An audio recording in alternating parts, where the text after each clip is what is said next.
बैलपोळा दरवर्षी सर्वीकडे थाटामाटात साजरा होत असतो। रामटेकमध्ये अनेक ठिकाणी बैलपोळा साजरा होतो, परंतु यावर्षी पहिल्यांदाच रामटेक कृषी उत्पन्न बाजार समितीचे सभापती सचिन किरपान आणि संचालक मंडळ यांनी ऐतिहासिक निर्णय घेत रामटेक कृषी उत्पन्न बाजार समिती येथे बैलपोळा सण साजरा करण्याचा निर्णय घेतला। कृषी उत्पन्न बाजार समिती आणि शेतकरी यांचं अतूट असे एक नातं असते। या विचारातूनच या कार्यक्रमाचे आयोजन सचिन किरपान यांनी केले। संपर्कात असलेले सर्व शेतकरी बांधवांशी संपर्क साधून बैलपोळ्याचे आमंत्रण देण्यात आलं।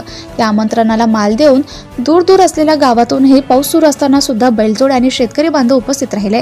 बैलपोळ्याच्या उत्सवाला गावातील जनतेने फार सुंदर प्रतिसाद दिला।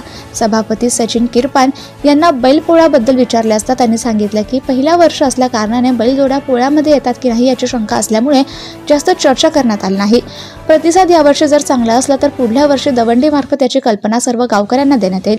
परंतु पोळ्याच्या झडत्या सुरू होता बरोबर सर्व जनता उत्सुकतेने कृषी उत्पन्न बाजार समिती येथे जमा झाली आणि आनंदाने उत्तम प्रतिसाद पण दिला। येथे बैलपोळा उत्सव सुरू केल्यामुळे सर्व जनतेने सभापती सचिन किरपान आणि संचालक मंडळांचं फार कौतुक केलं। निरनिराळ्या प्रकारच्या झडत्या घेत बैलपोळ्याच्या उत्सवाला सुरुवात झाली। सर्व जोड्या फार सुंदरतेने सजून आल्या होत्या। प्रत्येक जोडीची पूजा करून सर्व जोड्यांना रोख रक्कम 1000 रुपये देण्यात आले।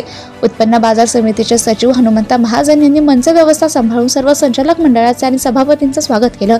या कार्यक्रमाला सुरेश वांदिले, संजय येनुरकर, विजय मदनकर, नितीन भैसारे, श्रावण टेकाळे, सुनील कुदमुलवार, दीपक रोकडे, उमेश हटावार, सर्व संचालक मंडळ कर्मचारी वर्ग आणि गावातील गावकरी उपस्थित होते। जनता टाइम्स जटा टीव्ही चॅनल साठी Raju Kapse उपसंपादक।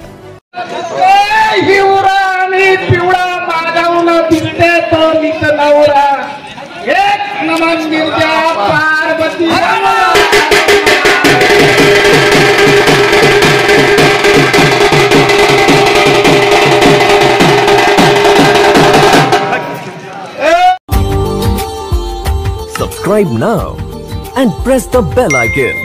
Never miss an update.